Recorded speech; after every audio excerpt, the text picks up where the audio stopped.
A homeless woman found a ring and returned it to the millionaire who had lost it. And when a limousine stopped near her shack the next day. Blanca loved reading since childhood. Books were always something magical for her. Opening them, she was instantly transported to an entirely different world. Whenever she was sad or someone hurt her, Blanca found solace in the company of her favorite characters. Fantasy stories about brave knights, beautiful princesses, and mysterious worlds immersed her in amazing adventures and made her dream. As the years went by, Blanca's passion for reading only grew. She spent hours in the school library, exploring shelves filled with books of all genres, from classic literature to science fiction and adventure novels. She couldn't live without the smell of old books and the rustle of pages under her fingers. Every morning, Blanca would make herself cocoa as soon as she woke up and sit on the veranda with a book. Her parents were still asleep, and this was a moment of silence and solitude that belonged only to her. Forgetting about everything else, Blanca would dive into the world of fantasies created by famous authors. Books were her best friends. They shared their wisdom with her and were always there to comfort or entertain her. One of Blanca's favorite genres was historical literature. She loved learning about the lives of people in different eras, their cultures, and traditions.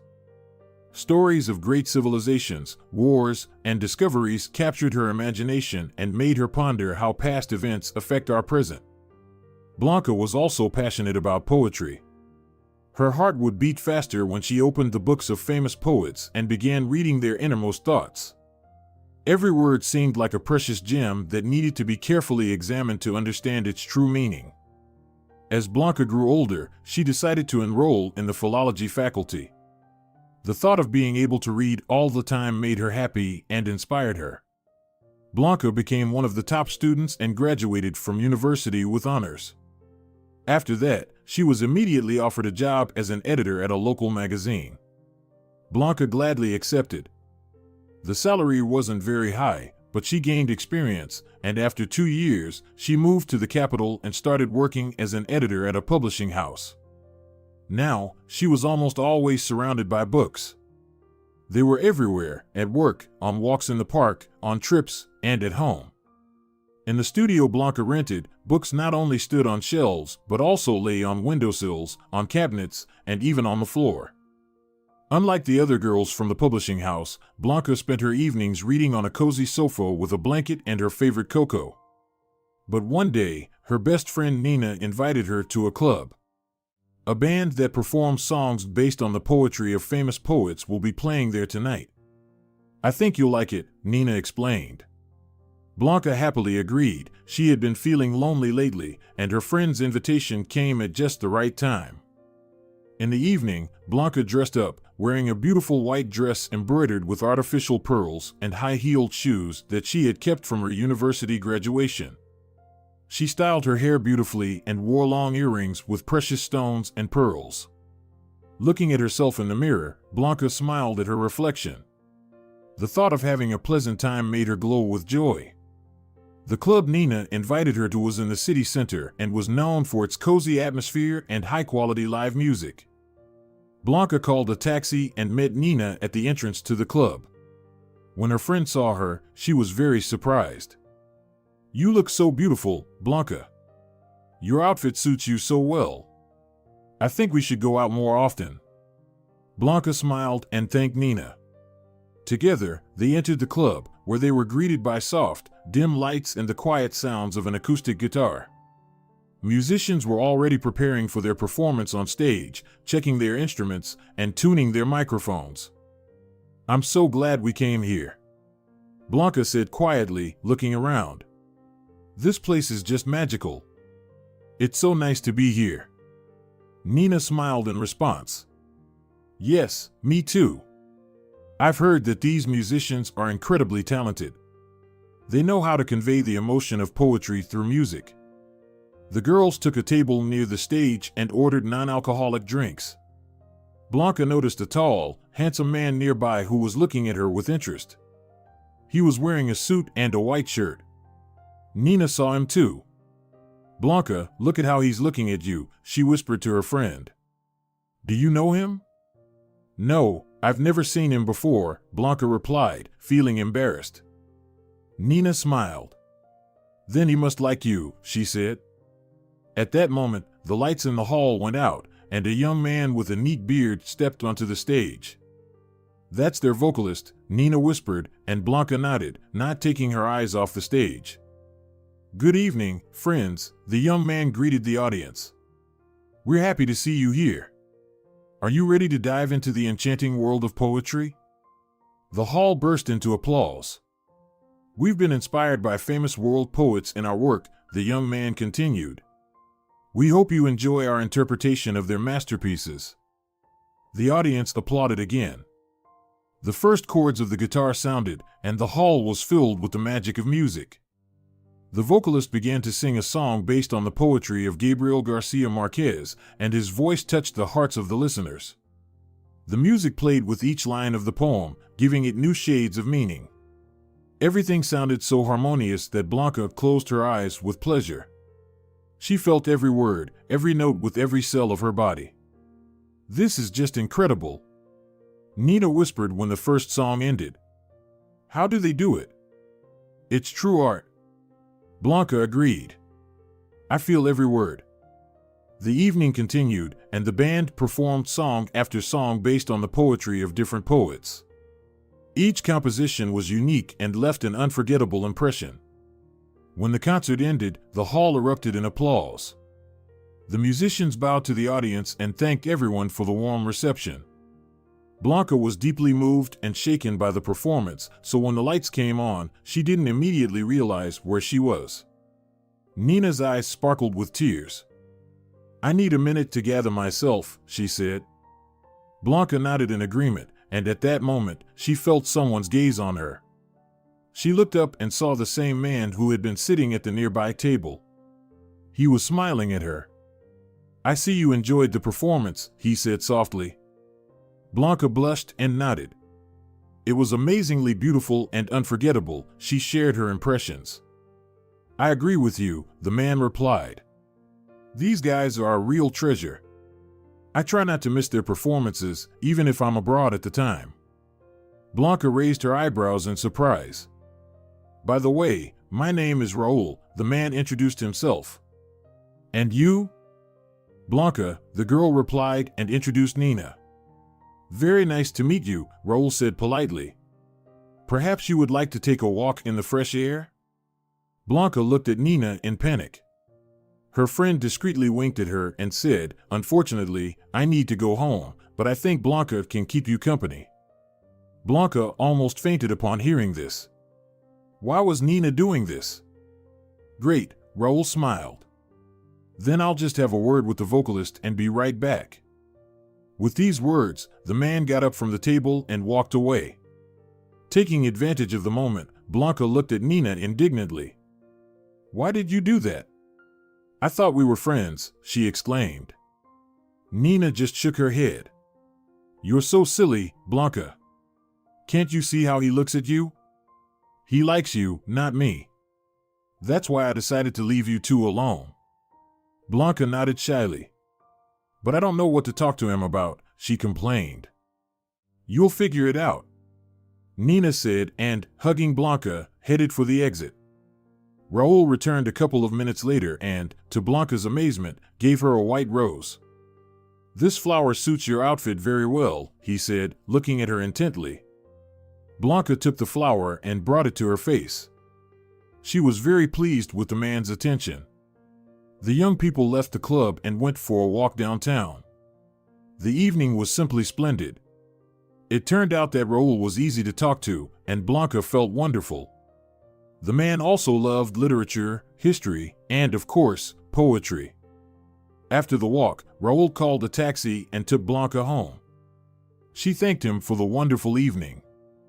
I haven't had such a pleasant evening in a long time, the girl confessed. I think we should make this a tradition, Raul replied. He asked for Blanca's phone number and hugged her goodbye. Blanca returned home feeling happy and content. The next day, Raul invited Blanca to visit a literary museum, and the girl happily agreed. After the tour, they went to a restaurant for dinner. Blanca guessed that Raul was doing quite well financially, but for her, it didn't matter. The young people started meeting regularly. They went to various places, walked in parks, and one day Raul invited Blanca to visit a nearby city to attend an evening with a famous poetess. Half a year passed this way. Every day, the young people discovered something new and amazing in each other. Raul always admired Blanca's intelligence and beauty, and she appreciated his support and masculinity. Blanca and Raul grew closer, and the girl realized she had fallen in love. Raul courted her beautifully, giving her gifts and taking care of her. Everyone around them admired their relationship. One day, Raul invited the girl to a restaurant and ordered champagne. It was a weekday, and Blanca was very surprised. "I just want this moment to be special and unforgettable," Raul explained. Blanca looked at him, puzzled, and the man pulled out a small red box from his jacket pocket and opened it. Inside was a ring with a beautiful diamond. "Blanca, you have become an important part of my life," Raul said, taking the girl's hand. "Every day with you is a joy and inspiration. I want to spend my whole life like this. Dear, will you marry me?" Blanca couldn't hold back tears of joy. "Yes, Raul. I will," she exclaimed. The man put the ring on her finger and kissed his beloved. A month later, they got married and spent their honeymoon abroad. Everything was magical, like a fairy tale. When the newlyweds returned, Raul said he didn't want Blanca to continue working. "My money is enough for both of us," he said. "But I love my job." Blanca tried to argue. "I understand, dear, but I would like you to stay home and create a cozy space for us," Raul replied. With a heavy heart, Blanca decided to agree, despite not being able to imagine life without her beloved work. "Then at least let me take private orders and do them at home, if you don't mind," she said, and Raul nodded. "If you want, but I don't understand why," he replied. "It's not about the money," Blanca tried to explain. "My work brings me joy, gives me energy and confidence." Raul said nothing, but his face spoke for him. He didn't understand Blanca. For him, work was always just business, a way to make money. If what he did stopped being profitable, he would switch to something else immediately. For Blanca, it was different. Books were her passion. She could do editing for free if suddenly she stopped getting paid for it. Their family life gradually became stable. However, after some time, Raul and Blanca started to argue. The man was often not home. He traveled for important meetings with business partners, and Blanca, who had to stay home, felt lonely. The opportunity to work saved her, but she lacked human interaction. Her friends quickly drifted away because she had nothing to talk about with them. Raul tried his best to pamper Blanca with expensive gifts. He ordered her flowers, gave her jewelry. But the girl was waiting for something else entirely. "Raul, I don't need all these expensive things. I want simple pleasures, walks in the park, dinners at home. Like before, when we weren't married yet," she said to her husband. But the man didn't understand her. "Don't you like my gifts and the fact that you don't have to work? You have a paradise life. Why are you unhappy?" "But happiness isn't in money or things. Happiness is being together," Blanca tried to explain. The conversation usually ended in mutual misunderstanding and a feeling of estrangement. Arguments became an inevitable part of Raul and Blanca's life, and the girl often cried, not knowing what to do. One day, feeling incredibly lonely, she went for a walk in the park and took a book with her. As she sat on a bench, a handsome young man approached her. He started a conversation, asking what she was reading, and Blanca answered him. They talked about books, and the guy turned out to be very knowledgeable and well-read. After a while, the young man suggested they have a cappuccino at a nearby cafe. Blanca hesitated for a moment, but she missed simple human interaction so much that she decided to agree. "I'm not doing anything wrong. We're just talking," she thought to herself. They went to the cafe and continued their conversation there. Then the young man said he had to go and asked for Blanca's phone number. The girl hesitated. "I want to warn you that I'm married," she told her new acquaintance.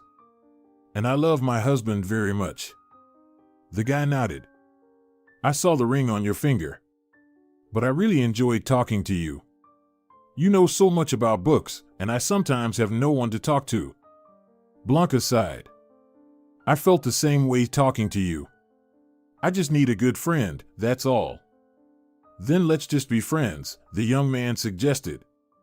Blanca sighed with relief. He understood me and doesn't expect anything more, she thought. He, like me, just needs a good conversationalist. Blanca gave the guy her number and headed home. Late in the evening, a thunderstorm broke out. Raul came home looking like a storm cloud. Blanca, as usual, met her husband in the hallway and, seeing his face, got scared. What's wrong, dear? She gasped. Do you have problems at work? With these words, Blanca tried to hug him, but Raul pushed her away roughly. What's the matter, darling? Blanca asked, bewildered. Don't touch me. I know everything. Raul growled in response. Blanca looked at him in surprise. About what? Get out of my house. Right now. The man shouted. Blanca couldn't believe what she heard. And give me the ring. He added. Raul, what happened? The girl asked plaintively, tears welling up in her eyes. You know very well what you did today. Blanca still didn't understand the reason for Raul's anger. She started to recall what she had done during the day. Walking in the park, talking to the young man. Blanca covered her mouth with her hand, remembering her new acquaintance. Could Raul have seen them and now be jealous? If you mean the young man I met in the park, it's not what you think, Raul, Blanca tried to explain to her husband. We were just talking. And you gave him your phone number, Raul added angrily. Just to talk? I don't believe it and never will. Blanca realized that she couldn't explain to Raul how lonely she felt and that she needed simple interaction. I knew you were ready to cheat on me at any opportunity. Raul shouted in the meantime. So it's over between us. Get out on the street. Blanca couldn't believe that her loving and caring husband could speak to her in such a tone. She tried to protest, but her husband didn't let her say a word. I specifically hired this guy to test you. And you failed the test. Leave my house right now. With these words, Raul took the ring off Blanca's finger, then grabbed her by the shoulders and led her outside. Returning to the house, he slammed the door loudly. Blanca stood on the porch, her mouth open in astonishment. Aren't you even going to let me pack my things? She shouted. But Raul didn't answer. Blanca stood on the porch for about 10 minutes, hoping her husband would reconsider, then her legs gave way, and she sat down on the step and began to cry. Raul never came out to her. In the morning, the door opened. Sleepy Blanca, who had fallen asleep on the porch, looked at him with a pleading gaze. Raul, please. The young woman began, but Raul quickly slammed the door and, locking it, went down the steps and walked to the gate. Raul. Blanca shouted after him, but the man pretended not to hear. At the gate, he turned around. When I return, you should not be here, he snapped angrily. I'm going to see a lawyer today to file for an official divorce. Saying all this, the man turned, walked out onto the street, and got into his car. Blanca started crying again. How could Raul do this to her? He threw her out onto the street like some object. Blanca didn't know where to go. She wandered the city in a daze. She had no relatives or close friends in the capital. Only Nina, a colleague from work. But she didn't know where Nina lived, and she didn't have her phone number. So Blanca decided to go to her former workplace. Unfortunately, she was told that Nina had quit the publishing house. While Blanca had been at home, many of her acquaintances had found new jobs. So the girl had to leave without getting any help. Blanca walked down the street, not noticing anything around her. She was stunned and almost broken.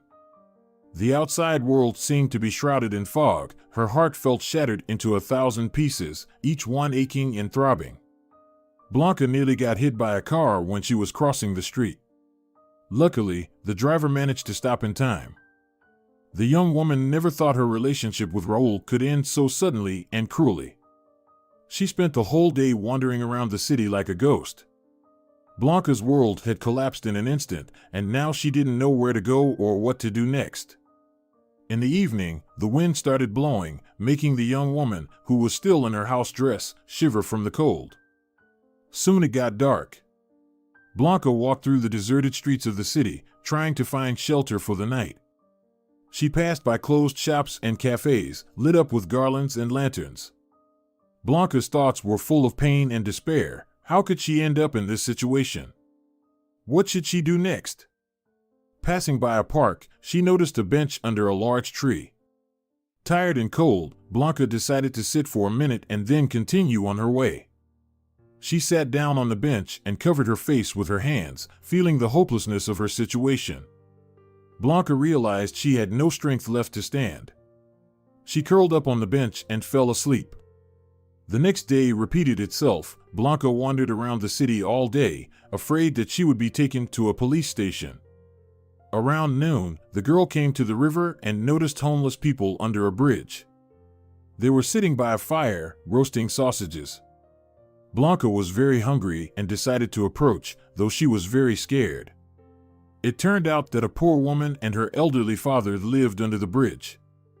They, too, had ended up in a difficult situation. Their house had accidentally burned down, and they had no insurance, so now they had to survive.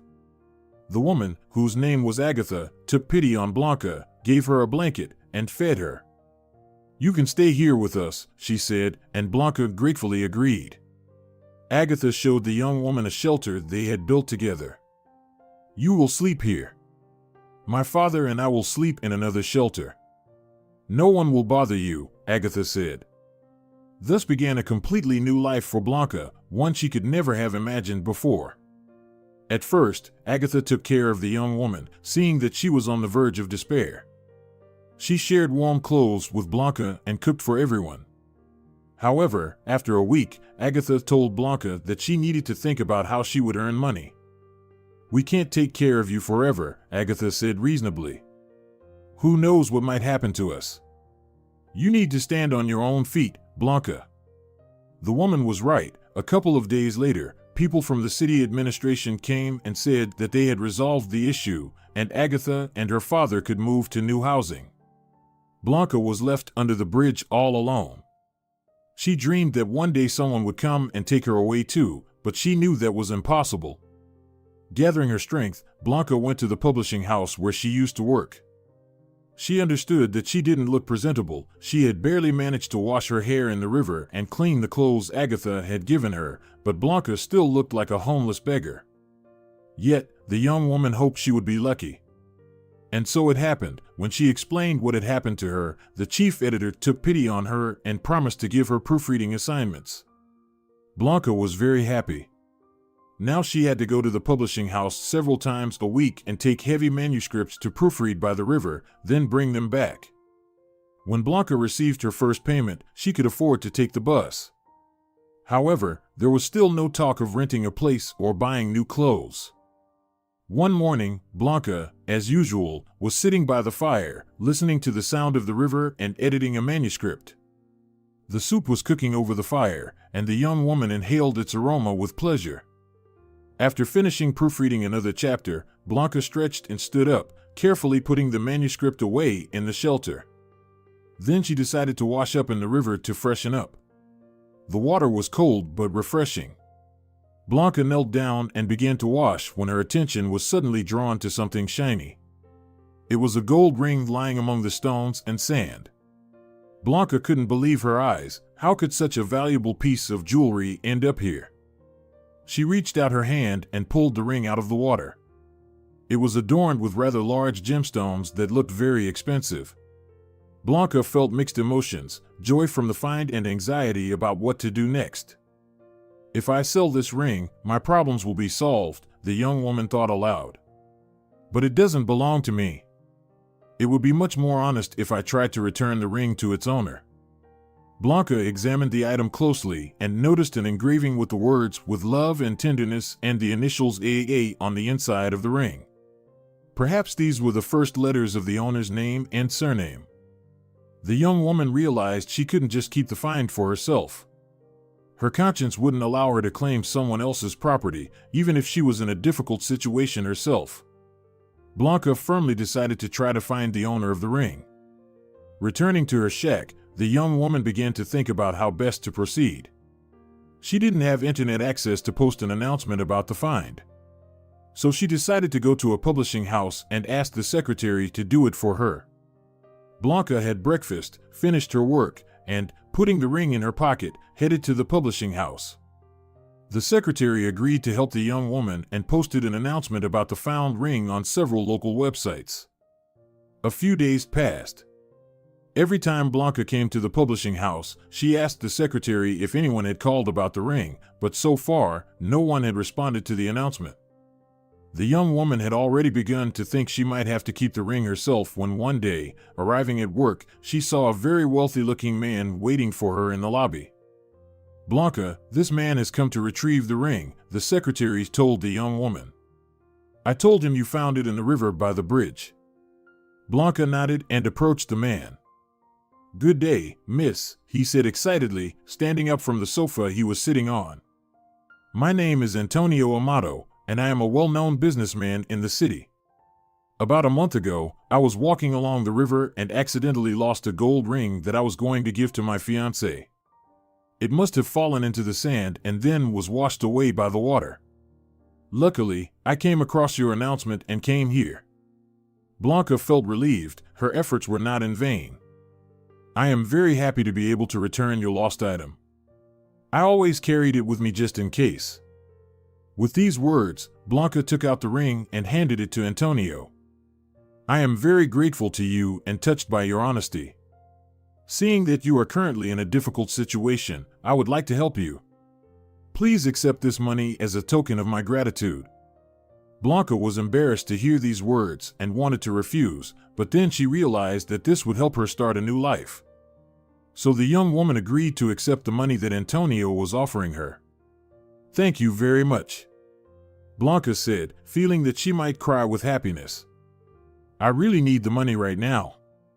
With that, Blanca and Antonio parted ways, and the young woman thought they would never see each other again. She returned to the riverbank to spend one more night in her shack. The next day, Blanca firmly decided to move to a hostel to live there initially and find good housing. The young woman couldn't fall asleep for a long time, thinking about how things would turn out, so she woke up late the next day. She was awakened by the sound of a car engine. A sleepy Blanca came out of the shack and couldn't believe her eyes. A limousine was parked near the bridge. Blanca thought that perhaps Antonio Amato had come because she had no other wealthy acquaintances except Raul. But her ex-husband never drove a limousine. While Blanca was pondering, the car door opened, and a beautiful and very elegant young woman got out of the car. She had blonde hair and big blue eyes with velvety lashes. The stranger was dressed in a white blouse, a long silk skirt with a slit, and high-heeled shoes. Enchanted by her beauty, Blanca did not immediately notice that the young woman's face was tear-stained. "Good morning, miss," the stranger addressed Blanca. "Hello," she responded. "My name is Maria Martinez. I am Antonio Amato's fiancée." Blanca raised her eyebrows in surprise. Why had the fiancée of a famous businessman come here? As if hearing her unspoken question, Maria hastily said, "Antonio is missing. He doesn't answer my calls. And this morning a courier brought this envelope." Blanca didn't understand why Maria had come to her and was telling her all this, but she prepared to listen attentively. Meanwhile, Antonio's fiancée approached closer and showed the contents of the envelope. Inside was the same gold ring and a note. "Maria, forgive me, but we cannot be together. Accept this ring as a token of my love." "Antonio," the note read in a hurried handwriting. "But why are you showing this to me?" Blanca finally asked. "The thing is," Maria began to explain, "that last night Antonio called me and with laughter told me that he had lost the ring he wanted to give me. I was already upset, but he said that a poor girl had found the jewelry in the river under the bridge. He was very happy because, according to him, he had been looking for this ring for a long time, and it was special. Moreover, Antonio was surprised and grateful to you for not claiming the item for yourself. We talked for about half an hour, and all this time my fiancée was cheerful and in a very positive mood. And then this morning, I received this envelope. Blanca was filled with a bad premonition. She felt that something had happened to Antonio. He had indeed been very glad and happy when she returned the ring to him. Nothing indicated that he wanted to break up with his fiancée. Blanca thoughtfully twirled the envelope in her hands. It was quite ordinary. Then she took out a ring from it and examined it closely. The piece of jewelry looked just like she remembered it. However, a gut feeling made the young woman look inside. She recalled that the engraving on the ring consisted of the phrase, "with love and tenderness," and the initials of the owner. However, there was no inscription on this ring. The inner part of the ring was completely smooth. "This is a different ring," Blanca said. "What?" Antonio's fiancée was surprised. "The ring he was going to give you had an engraving." Maria staggered. "What could this mean?" she asked Blanca. The latter shrugged. "I don't know, but one thing is certain, the ring was swapped." "Are you sure this is Antonio's handwriting?" Maria carefully examined the note. "Yes, the handwriting is very similar, but I can't say for sure because it's clear the person who wrote this was in a hurry." Blanca agreed with the girl's words. "I think you should report this to the police," she said. "We might be dealing with a crime." Antonio's fiancée nodded and, thanking Blanca, headed back to the limousine. The young woman watched her go and, sighing, returned to her hut. She decided to pack her few belongings, have breakfast, and head to the city. All this took no more than 2 hours. When Blanca was finally ready, she heard a strange noise coming from the small grove near the river. Blanca's heart pounded desperately. She was very scared. She had never felt such anxiety while living here. The young woman stared intently towards the grove when suddenly a man appeared. He was dressed in rags and limping on one leg. His face was covered in bruises. Blanca wanted to scream, but her voice failed. Moreover, she knew that no one would hear her here. She froze, unable to move. "Don't be afraid of me," she suddenly heard a soft voice that seemed strangely familiar. "Who are you?" Blanca asked, squinting and trying to understand who was in front of her.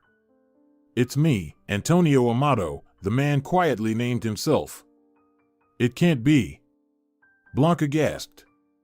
When the man came closer, she indeed recognized him. "But what happened to you?" "It's a long story, but I'm ready to tell you," Antonio replied. He and Blanca sat by the extinguished fire, and the businessman began his story. "I grew up in a poor family.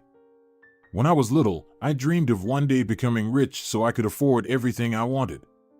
But my parents didn't have the connections or money to secure a good future for me. So I took the wrong path.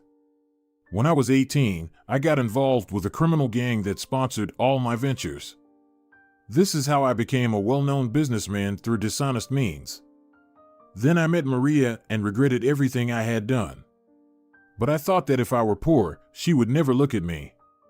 So I continued my dishonest business. When my relationship with Maria became too serious and I wanted to make her my wife, I realized that these people wouldn't let us live in peace. That's when I threw the ring into the river so they wouldn't find out anything. I decided to give up happiness. But I couldn't. I was drawn to Maria. And I did everything to find that ring. Yesterday, I was very happy that I succeeded. I firmly decided to deal with my past and thought it was a good sign that I would succeed. But I was deeply mistaken. I called the leader of the criminal gang and said that from now on I would conduct my business honestly. He laughed and said it was too late to change anything, then hung up. That night, people broke into my house, grabbed me, and took me somewhere, but I managed to escape. I realized that if I returned to Maria or even contacted her, she would be in danger. So I decided to lay low. Before we met, the secretary at the publishing house told me that you live under the bridge by the river, and I snuck here. I don't have a phone, so no one can track me. Blanca listened very carefully, and when Antonio finished, she said, "So it wasn't you who sent the ring and note to Maria? She was here a couple of hours ago.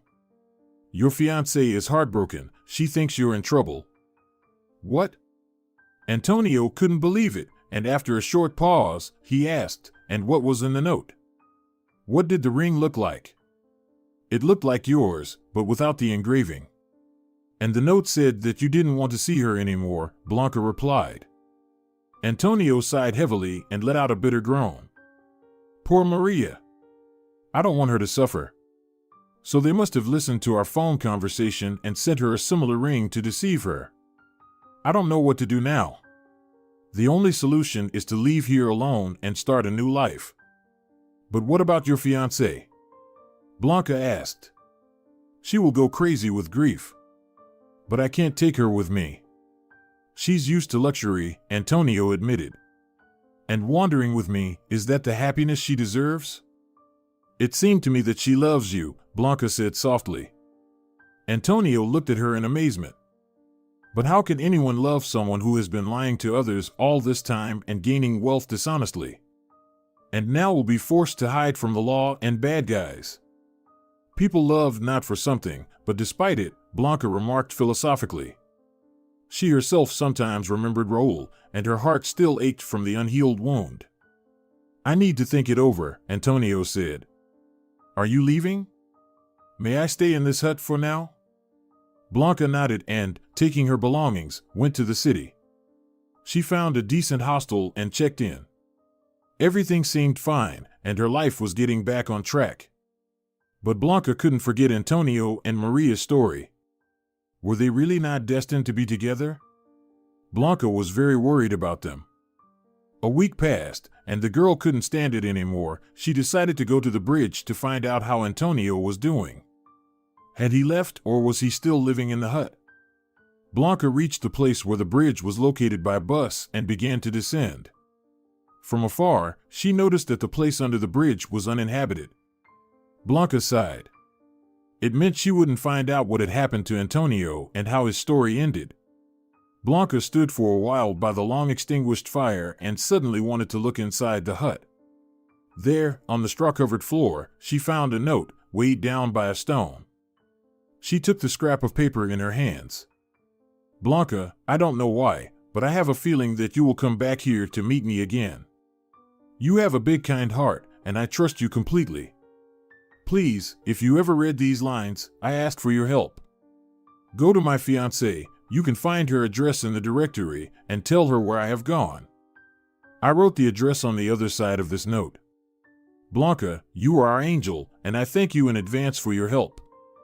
Blanca turned the note over. It turned out that Antonio had written the message on a scrap of one of the old, useless manuscripts she had once edited. She barely managed to make out the tiny handwritten letters hidden among the printed words. Memorizing the address, the young woman tore up the note just in case. She left the shack and hurried to the bus stop, feeling tense all over. Blanca feared she might be followed. She returned home and used her new mobile phone to go online.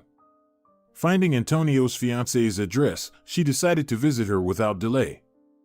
The house where Maria lived turned out to be the epitome of elegance. Located in the city center, it was surrounded by a well-tended garden and enclosed by a high fence. Blanca saw a bell at the entrance and rang it. Someone answered, and she walked along a gravel path to the house. At the door, a tall man with a pleasant and welcoming appearance was waiting for her. "I wonder who that is," Blanca thought, feeling her heart race with excitement. "Good afternoon, how can I help you, miss?" the man asked politely. "Hello, my name is Blanca, and I came here to speak with Miss Maria. Does she live here?" "Is she home?" the young woman asked. "Yes, she is my sister," the man said, nodding toward a beautiful gazebo. "Could you wait for her in the garden?" Blanca nodded and walked to the gazebo. Inside, it was very cozy. The young woman sat on a bench covered with soft fabric and began to wait. About 5 minutes later, Maria appeared. Seeing Blanca, she gasped and ran toward her. "It's you," she exclaimed in amazement. "Good afternoon, Maria. I came here to deliver a message from Antonio." Blanca told the former businessman's fiancé everything she knew. Listening to the girl, Maria could not hold back her tears. "I thought Antonio was dead," she confessed. "The police couldn't help me at all. I cried so much." Blanca nodded understandingly. "I can imagine what you must have felt," she remarked. "How wonderful that Antonio is alive. It means he loves and waits for me." Maria exclaimed joyfully. "Yes, but he was very afraid that you wouldn't want to see him anymore." Maria shook her head. "I want to be with him no matter what," Maria confessed. "His past doesn't matter to me. The fact that he's no longer a wealthy businessman doesn't matter at all. I truly love him." "Then you need to go and tell him that," Blanca said, and gave the young woman Antonio's new address. "How can I thank you?" Maria asked, but Blanca just shrugged. "Your fiancé already helped me once when I returned his ring. I don't need anything else. I've started a new life, rented a place. I have a job I love. Everything will be fine now." Maria nodded. "But at least let me ask my brother to drive you home." Blanca blushed. "Oh, that's not necessary. I can take the bus. I'm sure it will be faster and more comfortable by car. Besides, he was going somewhere anyway." With these words, Maria ran into the house. A couple of minutes later, she and her brother appeared at the door. "I'd be happy to drive you home," the brother said, nodding at Blanca, who immediately blushed. "By the way, my name is Aurelio." Blanca, the young woman, introduced herself. Aurelio escorted her to his jeep and helped her in. Then he got in and started the engine. Blanca told him her address. Aurelio looked at her closely through the mirror. "Despite your embarrassment, you look pale," he suddenly stated. "Admit it, you haven't eaten in a while?" Blanca looked at the man in surprise and nodded. "Yes. I just realized that," she admitted. "Then we'll stop at a decent place and have lunch first," Aurelio said in a tone that brooked no argument. Blanca had to agree. Deep down, she felt happy and delighted to be going somewhere with a man she liked. Aurelio took her to a restaurant, and they had a wonderful lunch, talking about various topics. The man turned out to be quite erudite, but he also had a great sense of humor. Blanca couldn't stop laughing at his jokes. When they finished lunch, Aurelio drove the young woman home and asked for her phone number. She happily gave it to him. The young people started meeting almost every day and eventually fell in love with each other. Blanca was very happy and no longer felt lonely. She loved her new life. Things also went well for Antonio and Maria. Antonio found a simple job under an assumed name and earned a decent living, while Maria took care of setting up their new rental home. They too began a completely new and happy life. Dear viewers, if you enjoyed the story, please support the video by liking it and leaving a comment. Thank you very much.